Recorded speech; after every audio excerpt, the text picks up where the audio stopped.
every time Leon would open his mouth, I'd be like, "Dadgummit, Matt, I can hear you, man."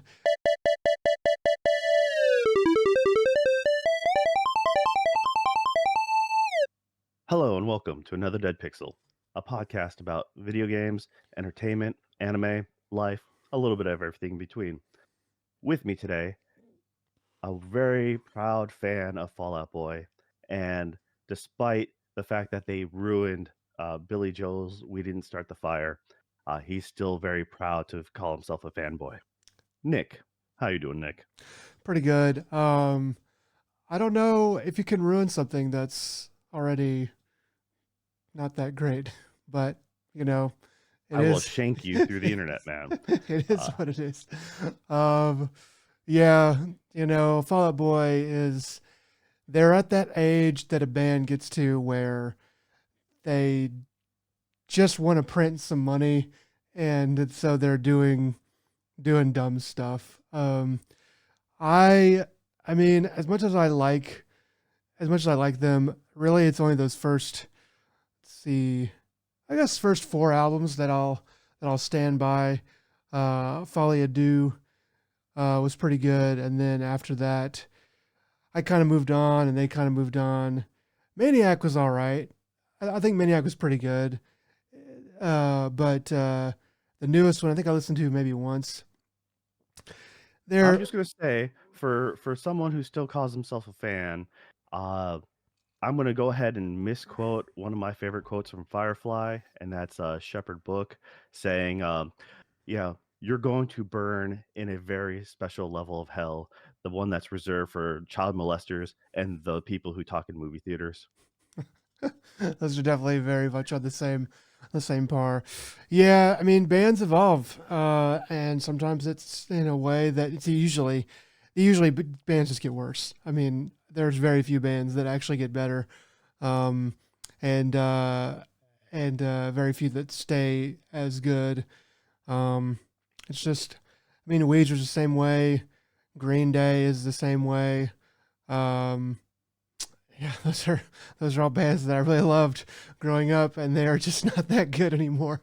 Um, Which means we chose wrong, is what you're saying. no, Um, because I don't know of any that really. I mean, I guess you could say Bon Jovi was like great in the '80s, and then they kind of mid or whatever in the '90s, and then they came back with some pretty good stuff.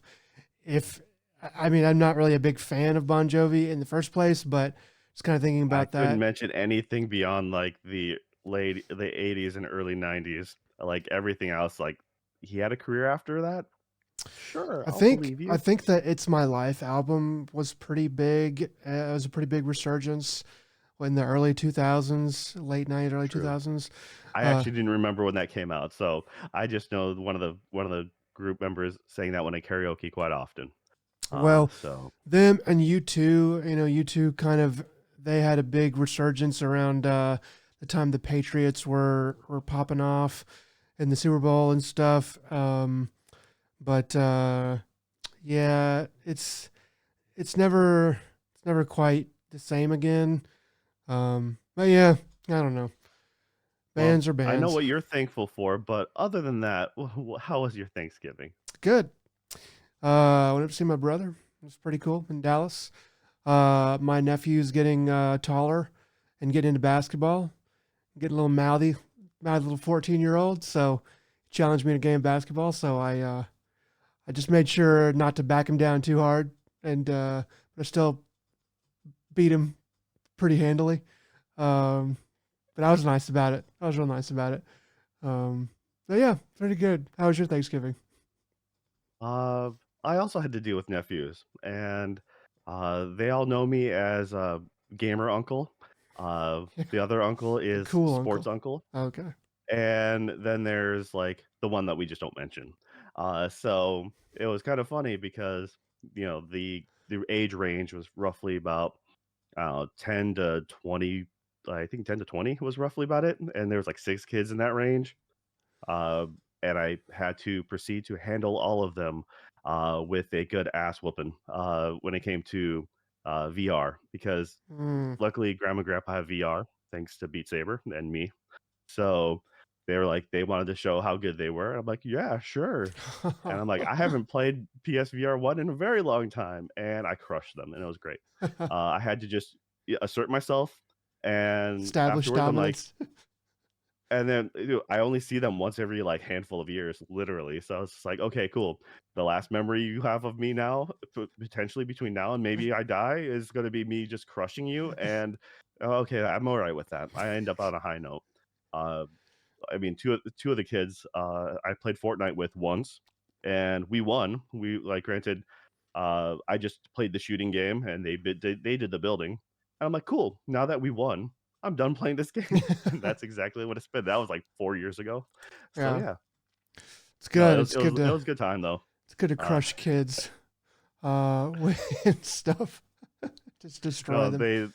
I introduced them to Synth Rider, Beat Saber. They already knew, but there was some Queen that recently was updated, and Yeah. Rolling Stones. So that was a neat addition they did. It's been a while since I've been on there, and then I showed them all Pistol Whip, and uh, that's a lot harder. I forgot how hard that game was. So they're like, "Hey, Uncle Joe, I want you to go ahead and play on hard mode." I'm like, "Sure, I don't know if I can do this one," and I proceeded to do really well. And to the point where the moment I finished my level, everyone's like clapping and stuff. I'm like, all right, I didn't get Whoa. hit, and yeah, I know. I was really actually impressed with myself. I'm like, you know what? I probably couldn't do that again if I wanted to, but under pressure, I'm done. Who wants to play? And so I just hand up the controller. But yeah, that was pretty funny. Yeah. Other than that, I did some light video game shopping. Picked myself up a few games that were on sale for the Black Friday Cyber Monday on PlayStation.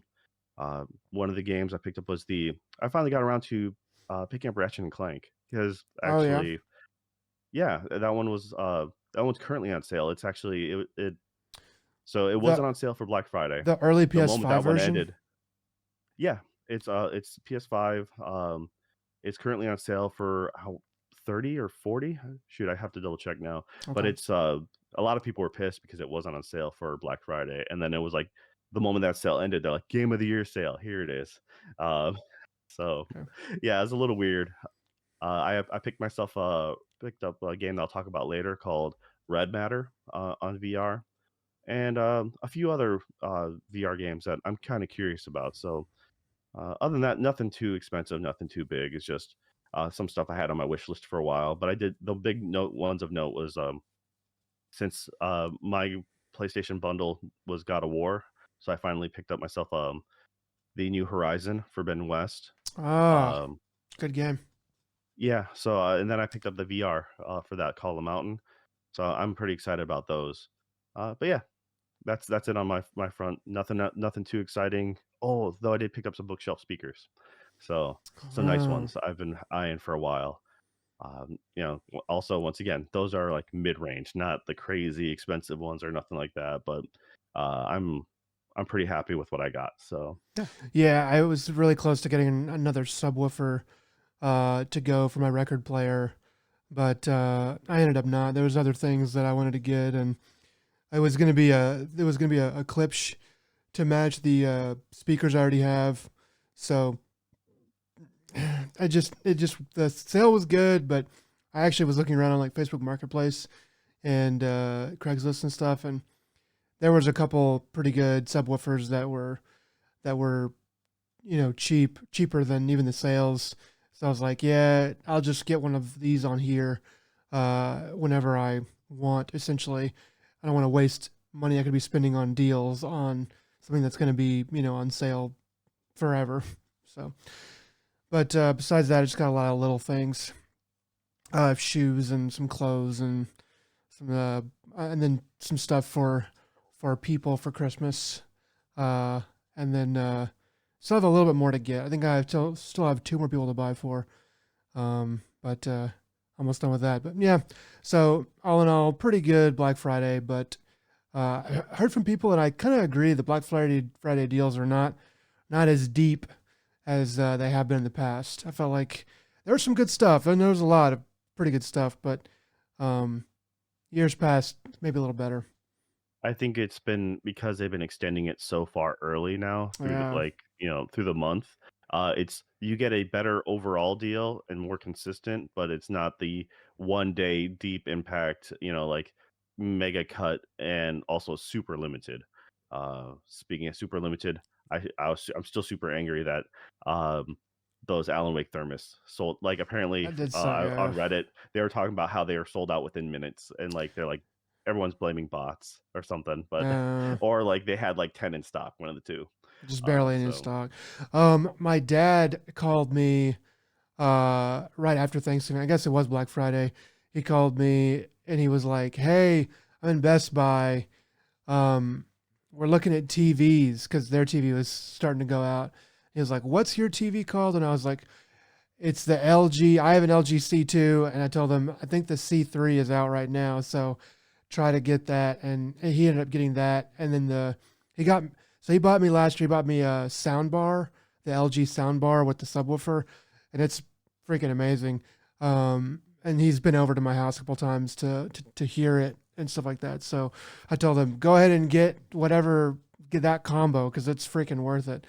But he ended up getting the same TV I have, but the C3, so the 65 inch. And I went over to his house today, and it did not look particularly great. I think it's because they have DirecTV, and their DirecTV box is not really given a very good feed. Because I was talking to him, I was like, when you guys play Netflix, do you notice it being like a lot better than your old TV? And he's like, yeah, it's a lot better than the old TV on Netflix, but it's just kind of whatever for a DirecTV. So I don't really know what was going on there, but anyway, he has joined the LG club, and I have been preaching about it for the past year. But yeah, anyway, so yeah, he got his really cheap. I think I paid like 1,700 something for mine. He got his for like 15 something. So I don't know what was going on there, but I got ripped off. Um, Black Friday. That you just say answered your own question. but I mean, I looked on Black Friday and I didn't pay any more than the Black Friday price. I bought it later, but I didn't pay more than that. You were also during the pandemic though too, or it was still I guess a hot so. building Trail end. shortly after that, so Mm, that you have that. Everyone else I guess. was clamoring for the C2. Yeah. Yeah. Maybe Consoles it's first just. started becoming available more regularly at around the same time you bought yours, because hey, you bought your console and then you bought your TV. So surprise, surprise. Yeah, that's true. It did. It did go right in line with that. I knew after I bought the PS5, after you got me the PS5.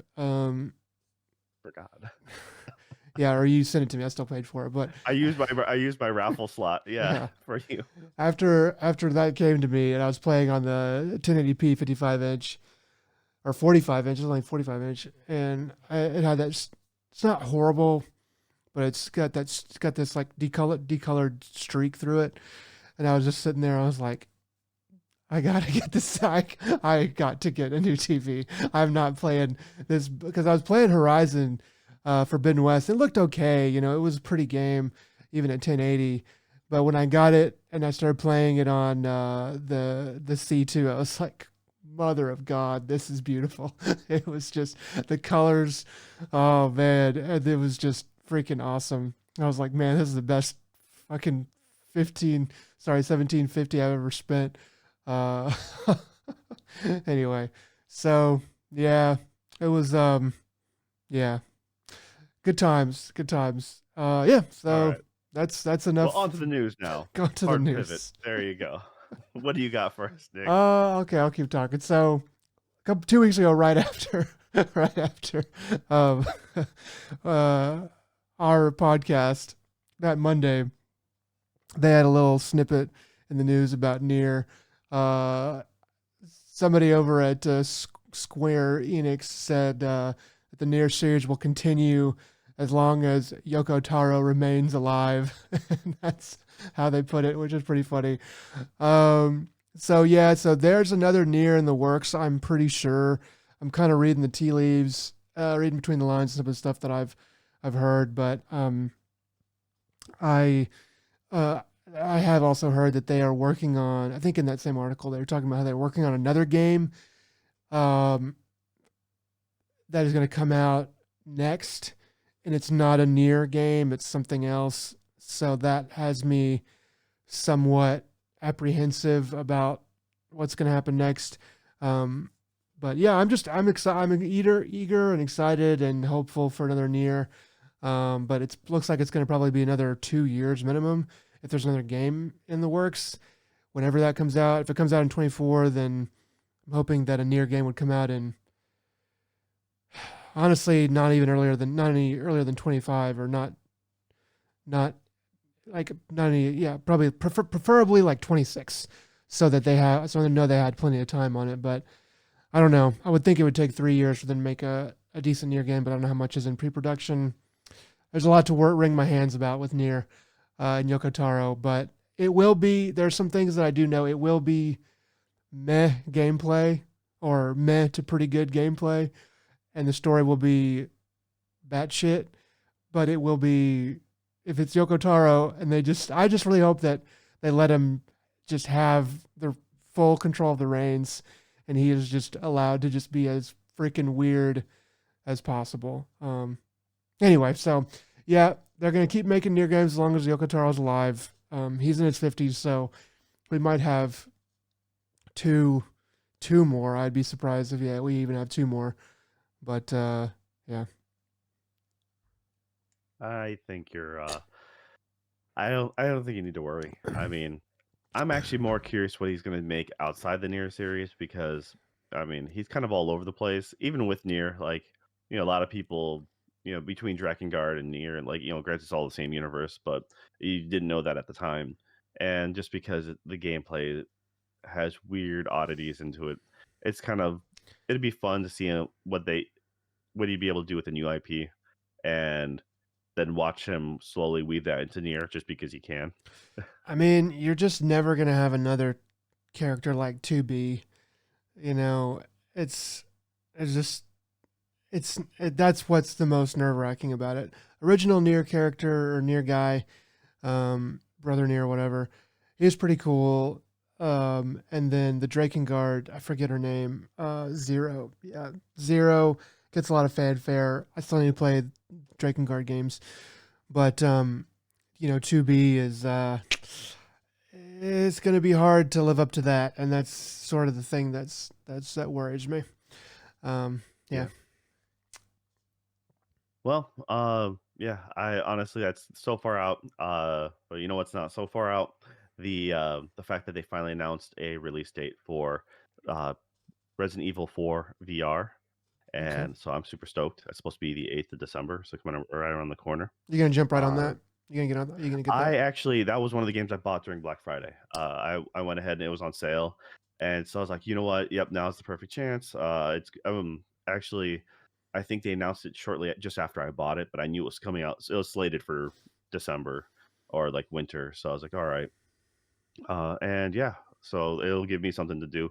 I have not actually played a lot of Resident Evil in VR. I played, was it Resident Evil 7? Mhm.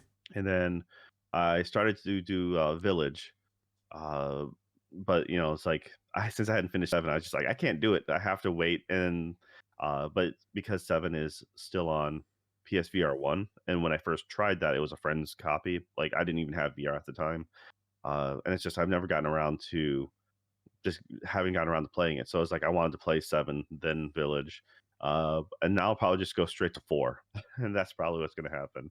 I've actually recently played. I didn't beat it on Xbox, but I had checked it out from the library, and I had gotten through the remake most of the way. So I was like, all right, well, uh, I was, like thought about buying it, but like, yeah, I'm just gonna wait because at the time rumors were having that it was potentially coming out on PSVR 2. And yeah, and it is. So I'm super stoked. That's like I said, it's I already have it. Just need to wait for it to unlock and good to go. Nice. So all right, what else you got on the news? This is kind of a you one actually. Half Life 25th anniversary. Has it come and gone? Is it about to be here? Oh yeah, you said there's a no clip documentary that came out about it, right? Yeah, so it just happened. The 25th anniversary just happened the other week, and They've recently come out with a new update for it, redoing some revamps. Unfortunately, I don't. I was trying to look to see if I have it on my Steam because I remember I own like the old like one of the second like one of the other iterations when uh not the original, but when Steam came out, they came out with the source code version, Mm. and there was a few DLCs. I think I still am missing like two DLCs. One of them was like Blue Shift, and where you play as like Barney, the security guard, Mm. and there was a different one, and I think those DLC packs were done by Gearbox, if I remember correctly. Wow. So it's kind of like a weird lineage there. Yeah. Yeah.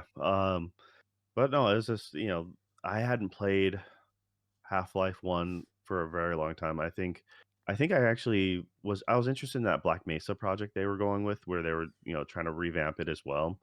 Um, but no, Half-Life 1 was kind of a pivotal thing. Everyone knows it at this point. You had dialogue and lip sync to it. That was unique. The whole storytelling from a first person So was that perspective, so was that and 98? Was that first Half-Life game? yes, that sounds about right. Yeah, I was just saying 97 or 98. I'm just I counting can't quite 25 remember. years, 25 Yeah, years, it'd be yeah. 98. So Okay, yeah, dang, that was I remember I wasn't really so aware, but I kind of remember that game coming out, like kind of hearing about it. And then I remember Half-Life 2 coming out and being like a big deal, but I didn't have a PC that could play those games, so I was like, whatever. But yeah, those games were hugely like those were like massive steps forward in physics and stuff of games. That just changed everything. yeah, it kind of did prove that a first person shooter is more than just a Doom or a Quake clone. Mm, And that was like a really huge step forward. I mean, Halo did its own thing, but it also did it, but same but different. mm. It was very much different, but it was one of the exceptions. Everything else kind of paled in comparison, I guess is the best way to put it, to Half-Life 1. And I didn't play it right away because I didn't have a PC at the time. And by the time I got around to Half-Life 1, it was shortly after Steam, the actual Steam client was alive, and I think I bought mine in a bundle of it was like that, and a few other games. I'm just I think it came with Sin or something like that, and a few others. Uh, and Sin was like a cool, edgy, like they really marketed the crap out of that one. Like, had an anime with it too, and the game was just bad. Mm. It was just, um, but no, Half Life was it was really unique for the time. I remember just playing it, being like, simple visual cues like the lines on the wall, like you would see at a subway, right? Not having lived anywhere that had really subway access, but just seeing like the colored lines for the different departments, I'm Yeah. like, oh, okay, that's really neat. And then when I finally did move to somewhere with the subway system, I'm like, this reminds me of Half Life instead of the opposite. Like, Yeah. so It's like I'm in a subway system, I'm seeing colored lines. I'm like, okay, I know where to go, but I also think that I'm gonna get jumped around the corner, like video game style. But no, that like I said, the first game was amazing. I think I actually think I liked it better than the second one, to be honest. The second one did visuals, graphics, and everything that was amazing, but I don't know, something about how different it was for me personally, yeah. and the sequel is like, oh, it looks pretty. It has this cool gravity gun, but it just wasn't quite the same personally. And that was just, that was, then you eventually they'd come out to do things like Portal and whatnot. Uh, but yeah, you were saying how you never got the chance to play these games, and I'm like, you know what? I'm kind of curious how much someone so far removed. I'm really curious about your opinion. Oh, okay. Well, I mean, I just know what I've been told. Kind of. I Yeah, remember there was a. I would like to see you play it though, and actually be Oh, like I how think. well I know you have the reverence for it, you have the respect for it, but you don't necessarily have the nostalgia. So you can actually come into this being like, no, man, this plays complete garbage, or how what like do you think it would still hold up? I You can mean, at least understand where things come from, but no, because a lot of that stuff is not going to age well. I don't think. Um, like I don't know. I don't know. There's games have built on that stuff so much that I think that I would probably just think it was mundane. I would be like, well, yeah, of course you're supposed to, of course it's supposed to work like this, and of course the physics are supposed to be like this because every other game is built off of that. That's kind of the thing. That's kind of the problem with like kind of changing mediums here. But like when you make a Ghost in the Shell movie, uh, it's it doesn't work in 2020 whatever that they made it, or 2019 or 18 or whenever they made that, because like everything since the 80s has picked that carcass clean. Like it's such a originating cyberpunkian story that everything that's come out, like Matrix ripped it off, and there was already an anime that was like a big freaking deal. And then there's been a bunch of other stuff, and it's like, yeah, that's okay. So this is a cyberpunk story. It seems mundane. I think that's probably the same thing that would happen if I played Half Life. I'd be like, well, this is not bad, but it just feels like everything that I've already played because everything is built off of it. Yeah. The the example I always use is battle royale. Mm, Because the whole Hunger Games was such a big popular thing, and coming from battle royale, and the book, and then the manga, and then having them years later come out with the Hunger Game franchise, I'm like, this is the most PG-13 like version of it. It was just like, uh, I'm 13 and this is deep, and I'm like, it was all cringe for me. But a lot of people generally liked it because that was their first exposure, and I think anyone's first exposure to any of those kind of settings, yeah, like that's going to be the one they like the most, uh, because they automatically that's a new concept, and yeah, you can't once you've been exposed to it, it's kind of like, all right, well, the magic's gone. So yeah, I see it. There are some neat story beats. Unfortunately, I was telling you about this before the show, how I blame I blame Valve for doing the episodic content oh, crap, starting that, yeah, because yeah, because they had Half Life 1 and 2, and then they started doing the episodes, and no one had done episodes that I can really remember at that point. And then they failed to follow through with the episodes, which is very similar to a lot of other people. yeah, And then a few were successful. You're talking, like you had the Telltale games. They were able to come out with those chapters, and that was fine. Probably the most successful is, the later Hitman games, yeah, where they were able to drip feed a map and a new scenario, and like that's great, just enough for you to get your fill for a couple weeks and then just be done with it. And then by the time the new one came out, you're like, yeah, that's right, that was so much fun. But yeah, other than that, it's just yeah, the whole episodic content just was not a hot topic. because those Hitman games were about, like, the maps were about replayability. The maps were so huge and so varied and so like such a Rube Goldberg device that there were so many different things that you could do and discover, that it made sense. Episodic stuff. So I've been studying a little bit about project management and kind of software, like how software is managed and developed, and the episodic stuff is very much in line with how software developers like to do things, but it's not necessarily a good way to make a game because a game is not really a tool. It kind of is, but it's not really a tool. It's art, and it has to be. And like a piece of art has to be like a front to back, complete, finished thing. So there's some stuff that it works for, like games like Fortnite and games that like live on kind of continuously. But even those games, out the gate, they have to have a beginning, a middle, and an end, in some capacity. So anyway, just kind of like thinking about Half-Life episode 1 and episode 2, I'm like, yeah, you guys were thinking, man, if we could just make this, if we could just get a shippable thing out and then do it again, we could make money while we're like working on the next thing instead of having to wait and see if we're going to make any money at all.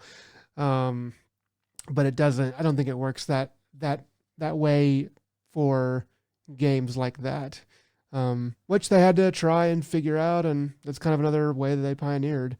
So yeah, just It's one of those things. Yeah. Well, like I said, luckily that's a fad that more or less has tapped itself out. Pretty So much. that's great. Live Yeah. and learn. Remember those old days and just cringe about it. But yeah. All right. What's the last bit of news here you got? A little bit of PC here. Xbox Series X down to 349 right now. Uh, it's available with or without Diablo 4 for under 350 is what Video Games Chronicle is saying. I don't know how long this is going to last. Um, uh, it doesn't it doesn't quite say, but yeah. So that's a pretty dang good deal, I would say. Um, there's a guy at work who's he's a part time kind of guy. He's still in college a little bit, and he was talking about getting a PlayStation 5. He was hoping that it'd be cheaper on Black Friday, and they did count it down like $50 or whatever. But he was like, "That's like not enough, man." He doesn't make a whole lot of money yet, so he was just like, "I cannot afford that." But the Series X, I mean, this is like $100 cheaper than the what 450. I think they were counting the PlayStation 5 down. So I might mention it to him and see if that's good enough for him. Because I mean, pretty much like that's a pretty good deal on on a new system. Different games maybe, but overall, uh, that's pretty rocking. I think. Yeah, actually, now that you mention it, it just remembered I picked up a new our second Elite controller, Oh yeah, yeah, Xbox Elite. Yeah, that was I think the red core model, which doesn't have any of the paddles or any of the charging the case or nothing, it was like down to $95 for the red version, and we had like $60 in gift cards for Target just because we buy all the baby stuff through Target. So you spend X amount of money, you get 10 or 20. You usually get like $20 gift card, nice. and so yeah, we just kind of let them stockpile for a bit. So we're like, yeah, all right, let's do that. So I think we bought it for like $35 and then spent another $20 to get the um a pack of thumbsticks and paddles stuff from Amazon because that was on sale. So yeah, that's in fact that's still arriving, so it hasn't come yet. But yeah, so that was a last minute impromptu purchase. But now I finally have four controllers for the Series X. We almost bought the the new cobalt blue PlayStation 5 controller because it's just a good color. Mm. Because they were down to $50 for Black Friday, Oh dang. and we're like, but like I have three controllers, and we only use a max of two ever. Like the third one is just I just pull out to update and like charge every once in a while. Other than that, it's in a box. It's literally just like put away. Um, so essentially, if my current controller dies, I'm just gonna salvage it for parts or like just swap controllers.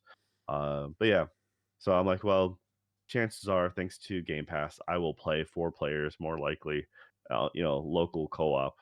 Um, so that's why we went with the Xbox controller. But yeah, we'll see. Uh, that was a really good deal, and I completely forgot to mention that to you because I know you were. I had mentioned my Elite controller a while ago, and I really like it. It's if anything else, I like it just to have the two back paddles, just Mm. to be L3 and R3, and that just makes my world so much nicer when you're playing any game with like a run function as a L3 or like a radar function or something like that, like those open world third person games where Yeah. you ping something or whatever. It's so nice just to hit the paddle instead of having to push down on the thumbstick while you're doing stuff. Yeah, So pushing down thumbstick sucks. Yeah, I could have used that. I probably wouldn't have gone for it, but I could use another PlayStation controller to to play while my other one's charging because I do run down kind of fast. With God of War and really like button intensive games like that, haptic feedback intensive games like that, it would run down pretty dang quickly. For Alan Wake, it lasts a pretty good while, but it'd be nice to have another one to alternate onto. yeah. All right. So speaking about Alan Wake, uh, Yeah, perfect. I've got around to beating that. Turns out like since our last podcast, I was like right there at the end for Oh the well. most part. I didn't realize how close I was. But I didn't get to play it the entire time being with family. So I came back and I was just like, and played a little bit more, and I was done. Uh, and so yeah, I'm waiting for you, and we'll I have a big know. old discussion on that one. I really But expected to be a little further than I am. I only got to play a few more hours since we actually talked last. Family and the like kind of got in the way, but another other chores. But yeah, I aim to beat it by the next time we we meet for the podcast, and hopefully we can have a bigger discussion than maybe a little bit of a present end of the year kind of thing for the cast. man, I have a bunch of post-it notes just because I had a sticky pad next to me. And I'm just jotting notes the entire time I'm playing this game, and so yeah, I was like, I got to keep these notes fresh, and so I have to at least have something written down, or else I will not remember what happened by the time we talk. But no, that game is pretty something.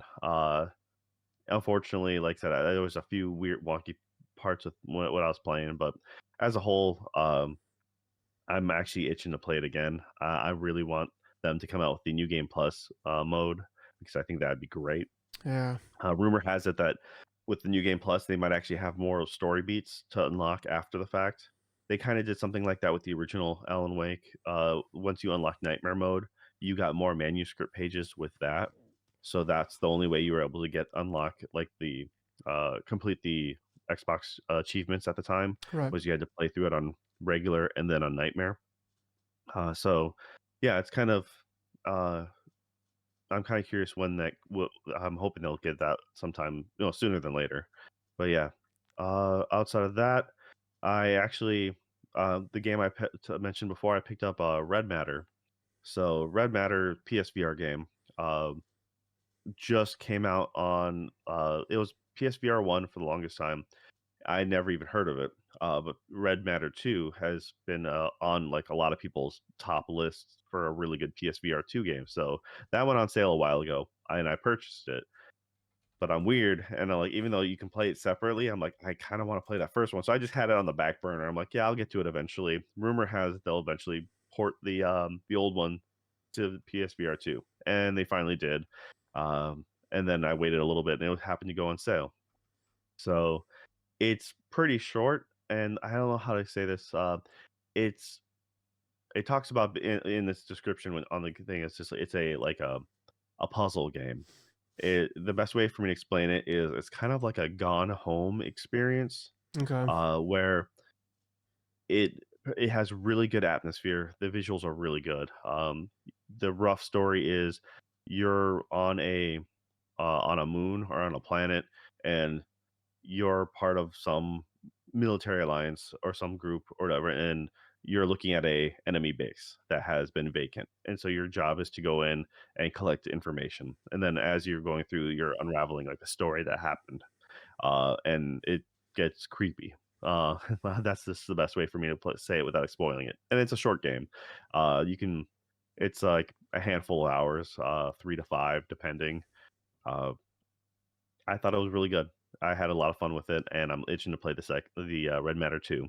But yeah, it was a PS VR 1 or VR 2 game, and it was it had been a while since I played a PSVR 2. Uh, they got me a little queasy.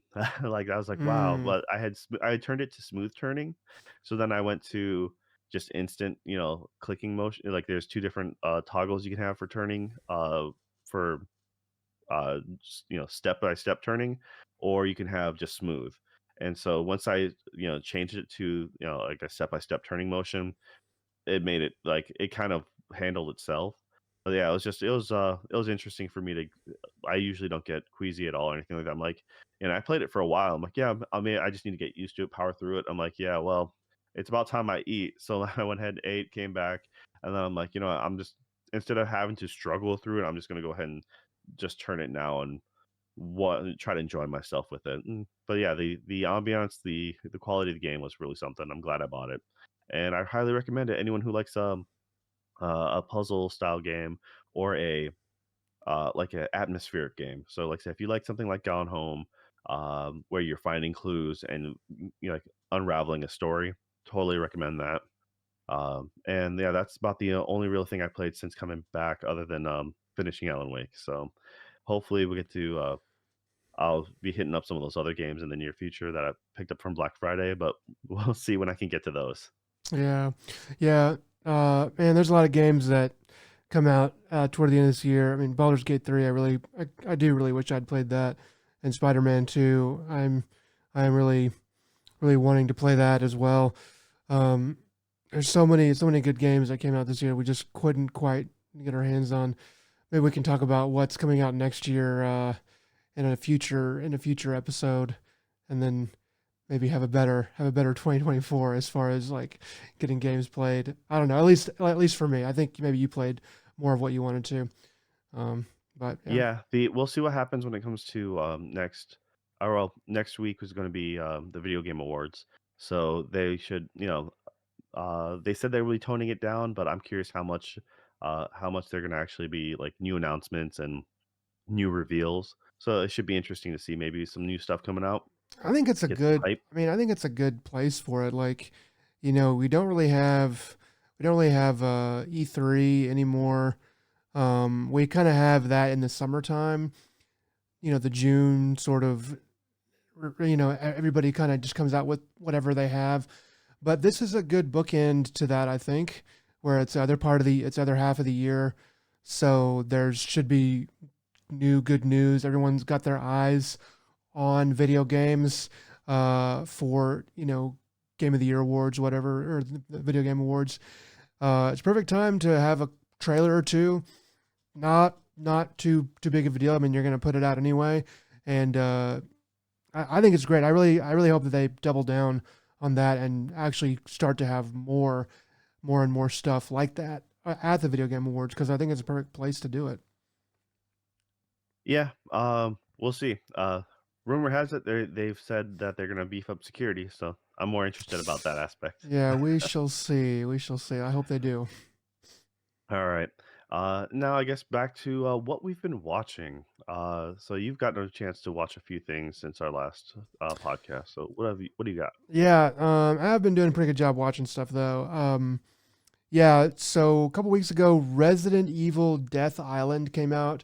It came out on Netflix. This is like fourth or fifth or something CG movie that Capcom has been making over the years. The last one was pretty good. I can't remember what it was called exactly. It's been several years ago. But the last one had Claire, um, and uh, what's the guy? What's her brother's name? Chris? No, yeah, but it wasn't Chris. It was what's the guy with the Leon? They're not siblings, I know, but yes. I know, but it Okay, you wasn't. said her brother. I So know, I that's fine. know, I know, but Okay. it wasn't Chris because I was thinking about that. I was like, no, that's not. It wasn't her brother. That was the character. I think it was Claire and Leon in the previous one, but this one had Claire and Leon and Chris and Jill all in it, um, which I think was a little bit overloading, honestly. It was pretty fun. It took place on Alcatraz. Crazy guy trying to actually a lot like The Rock, the movie The Rock.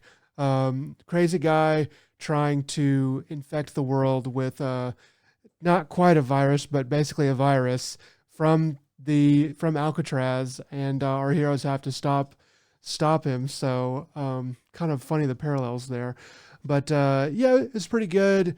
I think it's a little bit overloaded in the cast. Um, but these movies are good, dumb fun. The CG is not perfect, but it's pretty passable, and I really enjoy these movies a lot.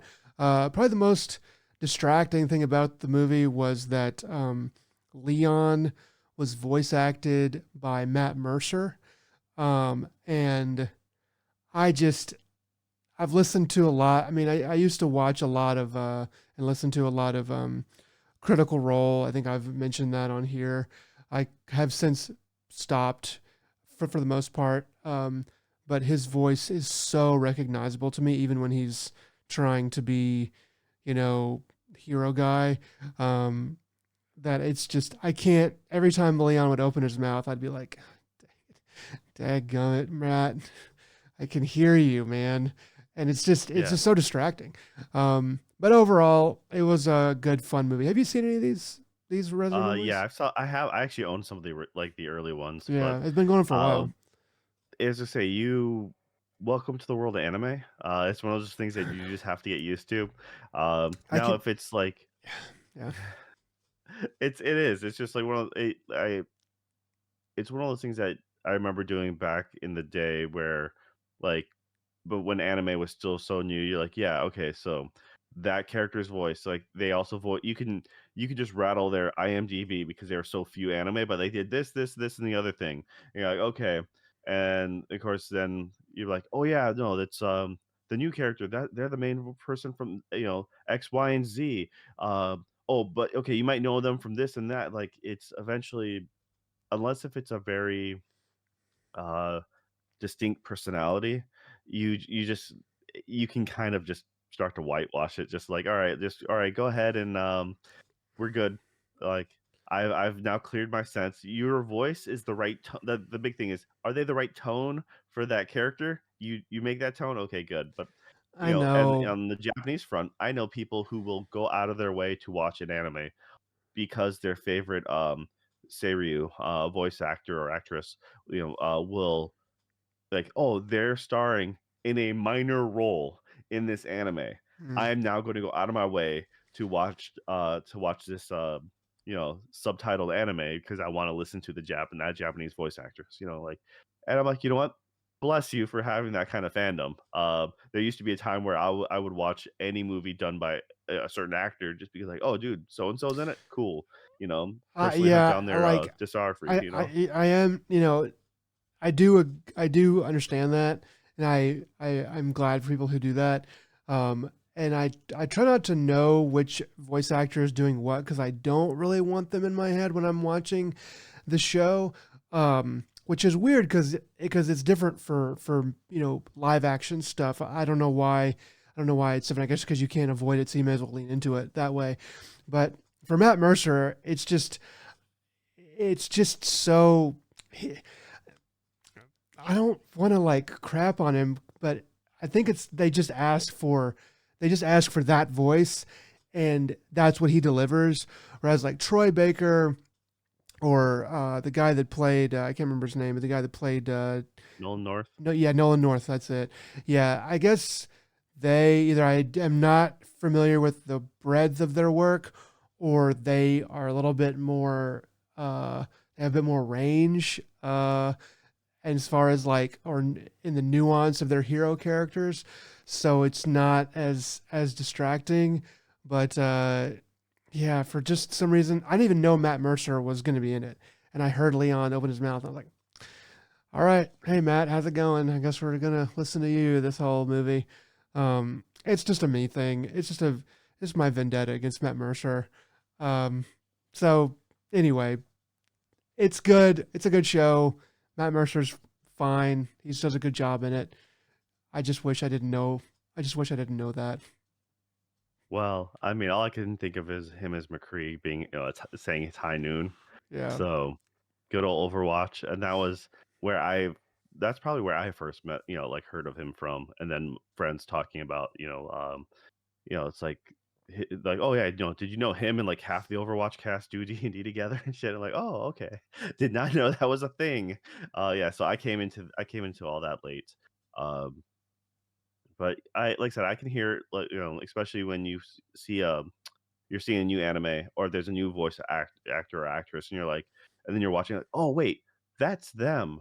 Okay, wow, because like sometimes it bugs you. You're like, I know your name, I know your voice. I don't know how I know your voice, but I know it. And then you're like, but I don't want to look it up. And then after a little bit, you're like, yeah, that's it.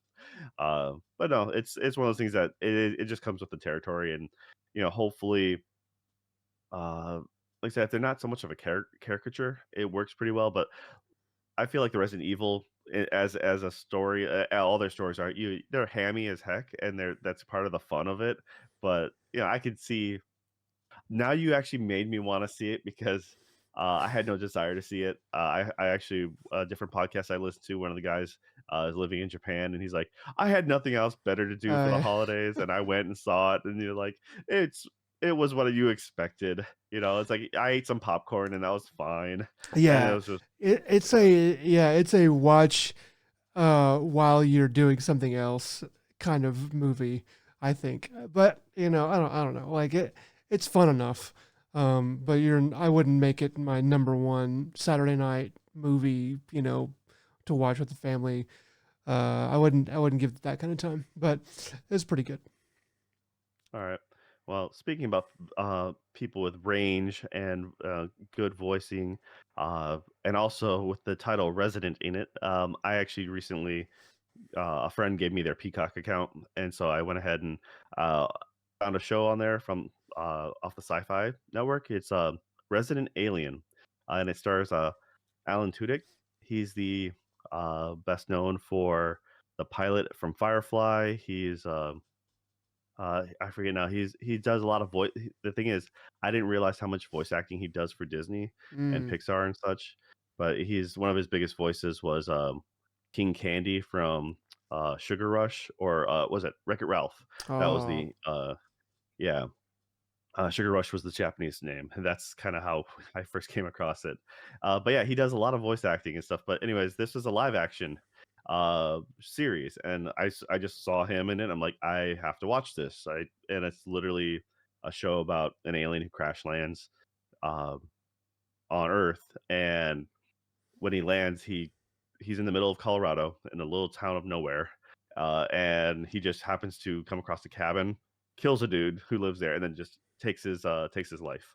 He takes his form, and turns out that guy's a doctor. And when the local doctor actually dies, the sheriff comes over and said, "Hey, we need someone to do like the autopsy, and we need someone to." And then the mayor's like, "Yeah, we need someone to actually help take care of our people because we don't have a doctor in town now." So it's him trying to pretend to be human, and it's pretty good. It's like I said, he does a very good job of uh, playing the awkward human role. I've always been a big fan of his, uh, especially when he plays. He's really good at playing a simpleton, as it were. And in this case, all his human aspects are of something similar. But Tucker and Dale versus Evil, have to recommend that yeah, as it's pretty a good. as one of the greatest comedy horror movies ever.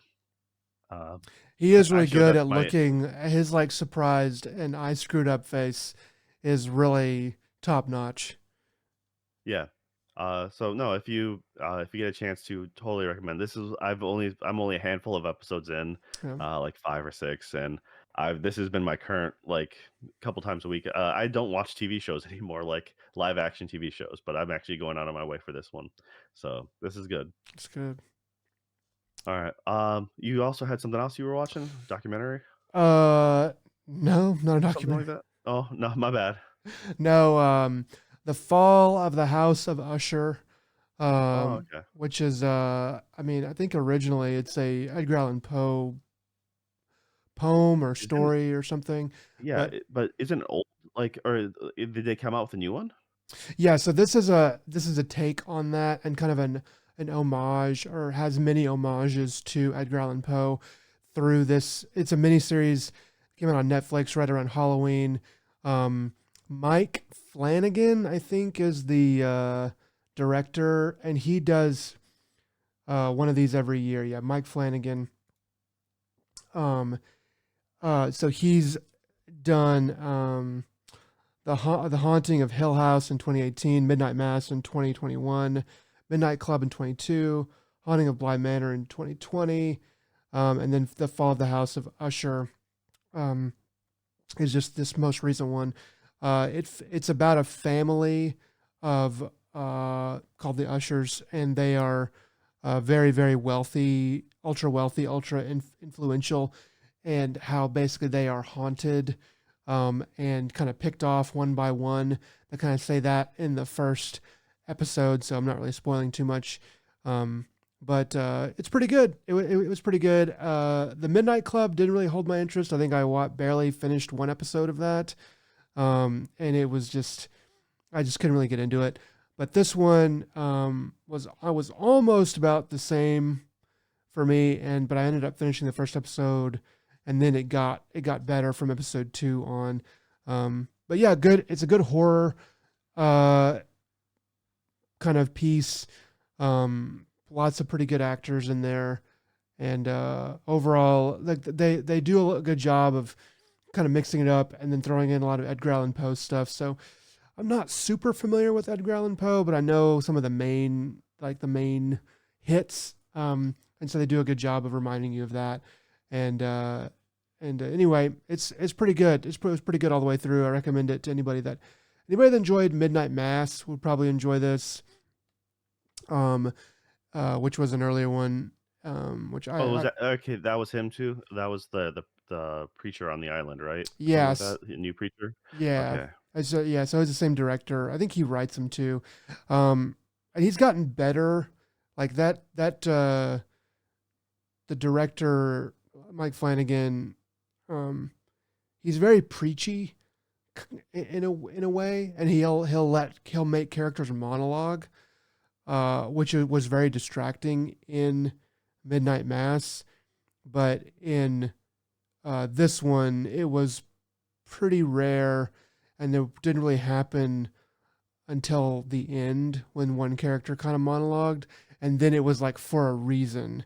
It was like Well, there was a good a lot of okay. I was curious because I was gonna say a lot of Poe's works. I'm curious how much he twisted on this because if he's just following the source material, then all right. I mean, he's taking it and twisting it. I don't really know. I never read The Fall of the House of Usher, the Edgar Allan Poe poem or whatever it is. I know of it, but I don't really know anything about it. So I imagine this is a take on that. But there's other stuff like, Nevermore or whatever the Raven, I guess is what it's called. And then there's some others that I was like, okay, that's really good poetry that they're throwing in here. Oh, that must be Edgar Allan Poe. I was like, okay, they're ripping that and throwing it in here. But all in all, I mean, it's well acted. It's hokey. There's definitely some silly stuff in it. But and it's got some pretty good jump scares, which they make you turn the volume up pretty good, and then they jump scare you.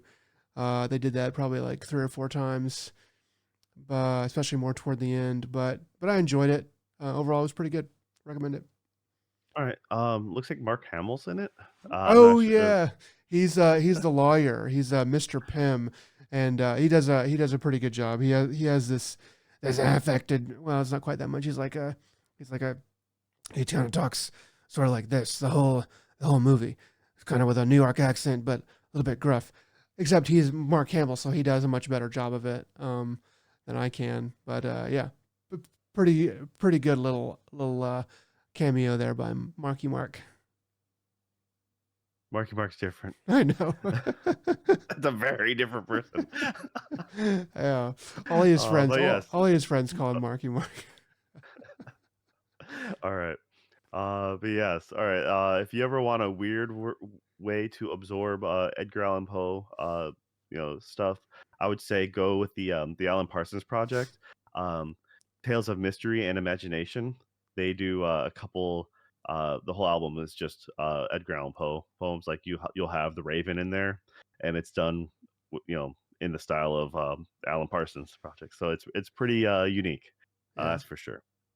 But all right, yeah, I don't have Netflix anymore, so that all this stuff is freshly new to me. Oh yeah. And then, all right, now on to anime. All right, we have. I'm not sure how much I've mentioned before, but some new things have gotten dubbed. So one of them I want to say I mentioned it before, but it's called Migi and Dolly. They have currently 2 episodes dubbed, and this one is by illustrator Nami Sano, and the person who did Haven't You Heard? I'm Sakamoto.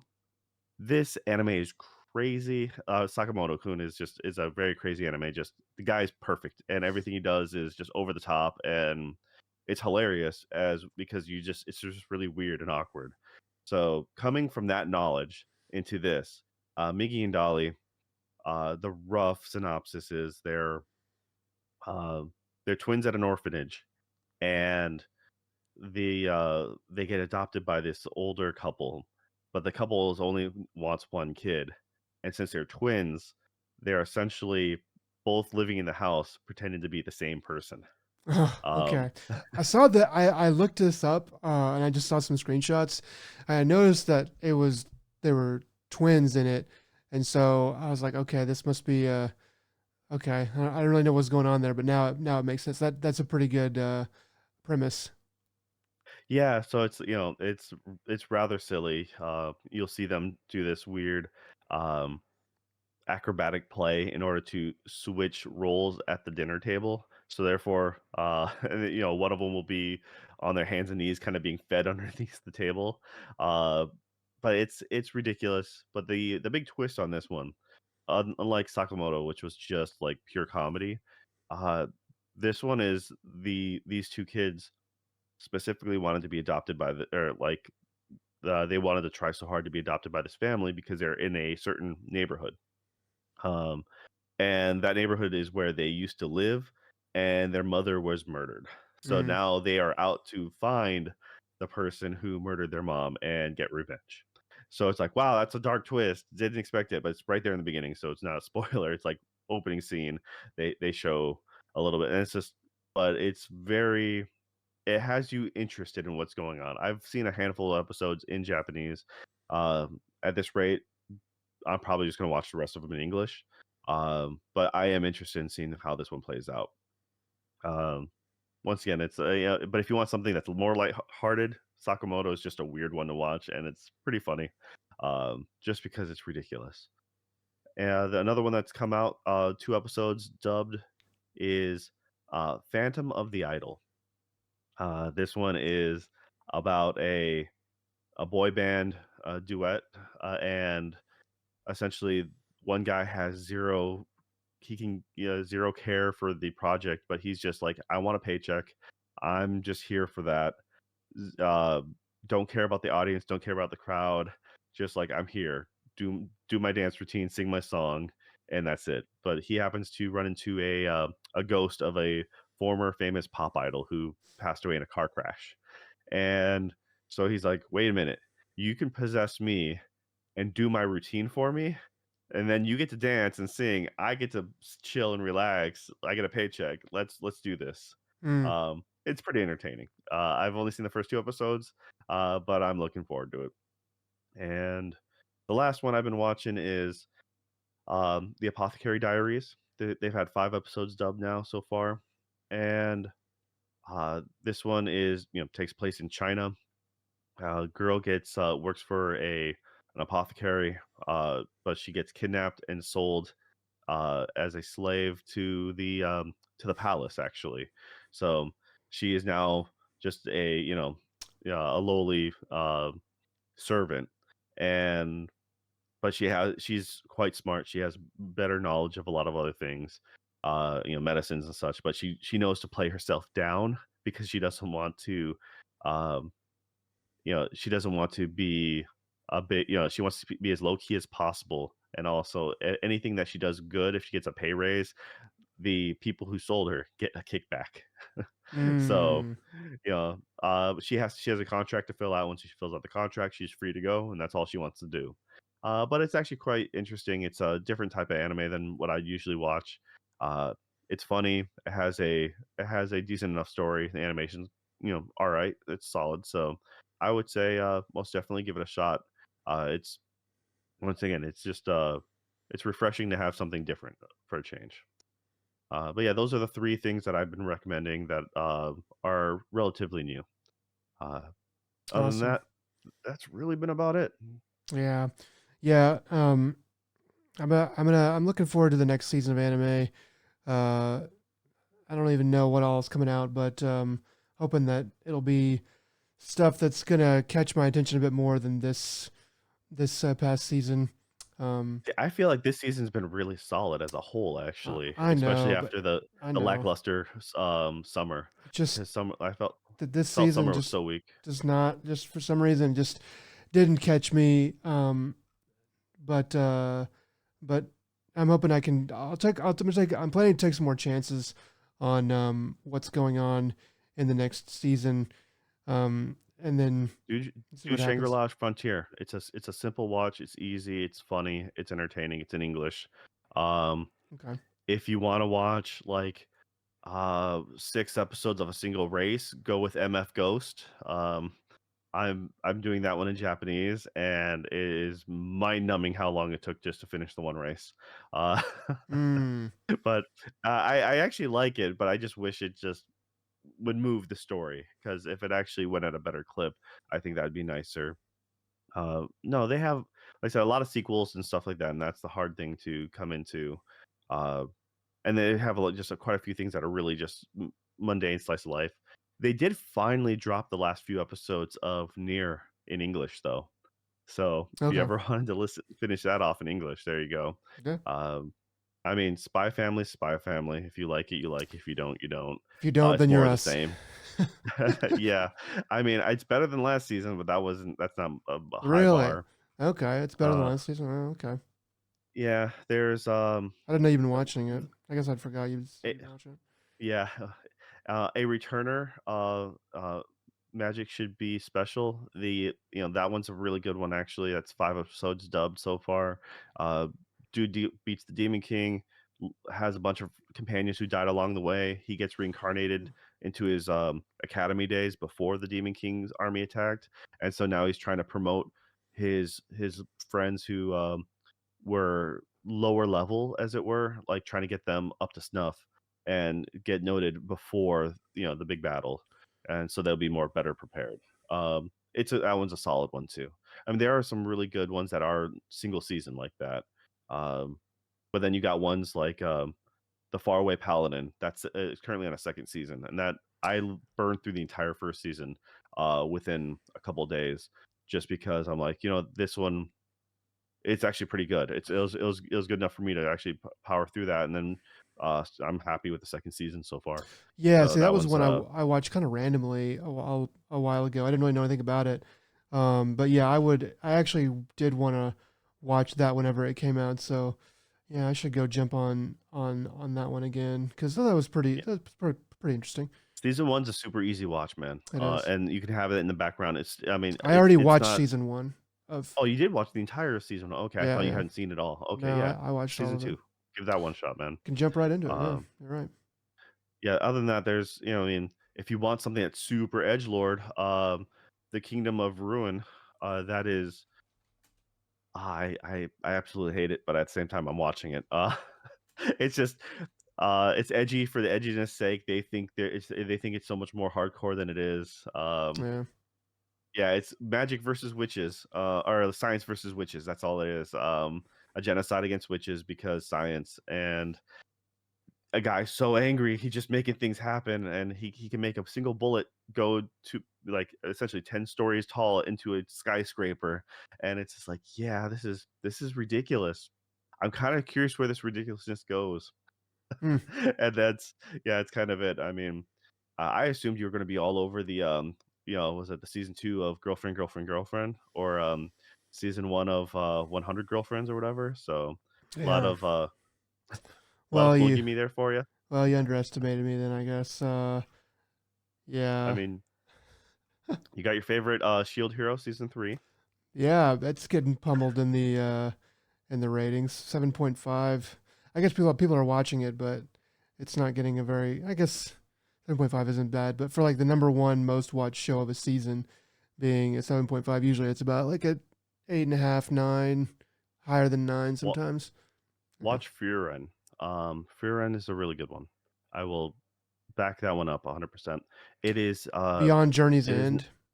Yes, Beyond Yeah, Journey's End. yeah. It I was is about a to get into that. chill watch.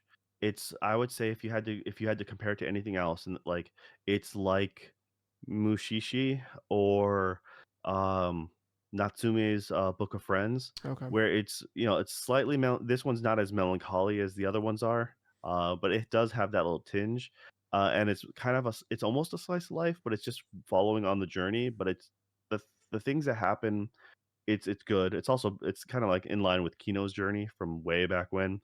But this one's I actually like this one. So yeah, I really by episode 1, maybe 2, you'll get a feel for it. You don't need to watch like you don't need to do the 3 episode watch. I honestly think by the end of episode 1, you should get an understanding for it. Um, and if you don't like it, then bounce. But the rest of it, like, I've been enjoying it, and yeah, that's all there So, is to it. is there only 13 episodes of that out right now? 11, yeah, 13 subbed, 11 dubbed, Okay. and it's up to 28. It's a 28 episode series. Yeah, that So okay, I saw that it was 20 episodes, and I was like, but then when I was looking around for how many were out, and it was only 13, I was like, okay, so they're not, they just know how many they're going to make. Um, okay, so that's going to extend into probably next season then too, right? yes. Yeah. And so yeah, I've just been only doing it in English, but I like the voicing on this one. And yeah, it's one of the few ones that I've like, I'm like, all right, this is solid. It's good. That's a brand new, like I said, there's a handful of brand new stuff, season one stuff that um and it just, like I said, it was very different pace. Right. Um because the whole concept is you're following an elf, her lifespan, her concept of time is very different. Mm, So that's pretty cool. All right, man. Well, that's uh that's a lot of anime homework then that I've got.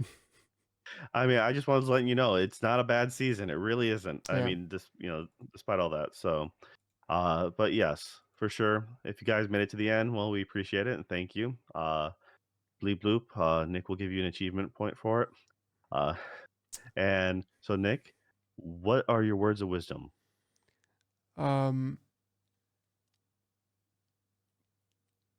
uh, brisket with Just Thanksgiving brisket. brisket with Thanksgiving Okay. dinner is very clutch. It's kind of a Texas thing. We're trying to make it happen down here. It's catching on, but let me tell you, turkey, ham, and brisket, very very good, very very good. My piggybacking off that is if you can go to a barbecue place that serves a good brisket, then you know that they're quality because brisket is way more effort than most places are willing to deal with. So for sure. But all right. Well, thanks guys for sticking with us, and hope you guys had a good Thanksgiving. And till next time, y'all take it easy. Bye.